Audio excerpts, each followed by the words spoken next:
है आपका हमारे चैनल समाजशास्त्र की बातें में।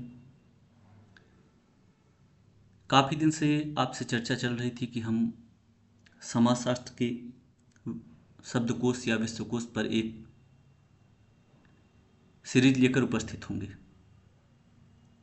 उस सीरीज का प्रारंभ हम आज जीरो पॉपुलेशन ग्रोथ जैसे शब्द से कर रहे हैं। इस सीरीज में हम समाजशास्त्रीय विश्वकोश अर्थात शब्दकोश के एक एक शब्द को लेकर समय समय पर उपस्थित होते रहेंगे, जिससे समाजशास्त्र का वर्ड पावर अच्छा बना रहेगा। अब यहाँ पे हम देखते हैं जीरो पॉपुलेशन ग्रोथ अर्थात शून्य जनसंख्या वृद्धि क्या होती है। सबसे पहले बात करते हैं हम कि शून्य जनसंख्या वृद्धि है क्या। यहाँ पे क्या है शून्य जनसंख्या वृद्धि? तीव्र गति से बढ़ती हुई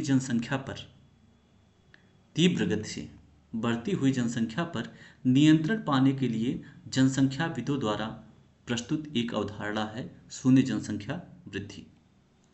इस अवधारणा के अंतर्गत अगर देखा जाए तो पहला पॉइंट है, यदि एक पुरुष और एक स्त्री यानी पति पत्नी केवल 2 संतानों को जन्म देते हैं तो पीढ़ी दर पीढ़ी जनसंख्या में कोई वृद्धि नहीं होगी, जनसंख्या हमेशा एक समान ही रहेगा।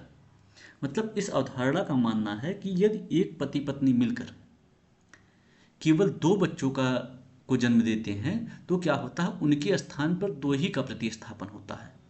मतलब 2 लोग मिलकर केवल 2 लोगों को प्रतिस्थापित करते हैं तो इससे जनसंख्या में कोई वृद्धि नहीं होगी, जनसंख्या हमेशा एक समान ही रहेगी।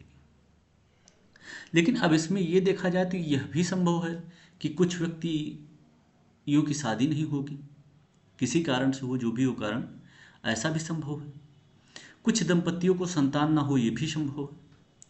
कुछ संतानें वयस्क होने से पहले ही मर जाए किसी कारण, वह स्वास्थ्य कारण से, एक्सीडेंट या किसी कारण से, तो फिर क्या होगा? ये मतलब फिर समस्या उत्पन्न हो जाएगा, क्योंकि जनसंख्या धीरे धीरे इस स्थिति में कम होने लगेगी। तो इस वजह से ऐसी स्थिति में यदि विवाहित जोड़े, जितने भी विवाहित जोड़े हैं, औसतन 2 से कुछ अधिक बच्चे, ठीक 2 से कुछ अधिक बच्चे भी पैदा करें तो भी जनसंख्या वृद्धि शून्य स्तर तक ही रहेगी। क्योंकि अगर औसतन देखा जाए, मान लीजिए 100 लोगों को हम लेते हैं, इसमें से 95 की शादी होती है और 5 की शादी नहीं होती, या मान लीजिए डिफेक्ट के रूप में एक्सीडेंट या बीमारी किसी कारण से हम 10 लोगों को निसंतान मान लेते हैं, 10 जोड़ों को, तो यहाँ पे 90 जोड़े जो हुए 180 लोगों को स्थापित किए। अब आप देखिए कि मतलब 200 लोग मिलकर 180 को स्थापित कर रहे हैं या 180 बच्चे पैदा हो रहे हैं।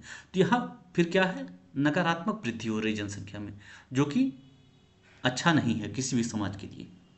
तो यहाँ पे अगर विवाहित जोड़े औसतन 2 से कुछ अधिक भी बच्चे पैदा करने तो भी कोई दिक्कत नहीं है। अतः परिणाम स्वरूप यह कहा जा सकता है कि यदि 2 व्यक्तियों, पति पत्नी या माता पिता का स्थान 2 संतानों के द्वारा लिया जा रहा है तो जनसंख्या वृद्धि शून्य जनसंख्या वृद्धि कहलाएगी।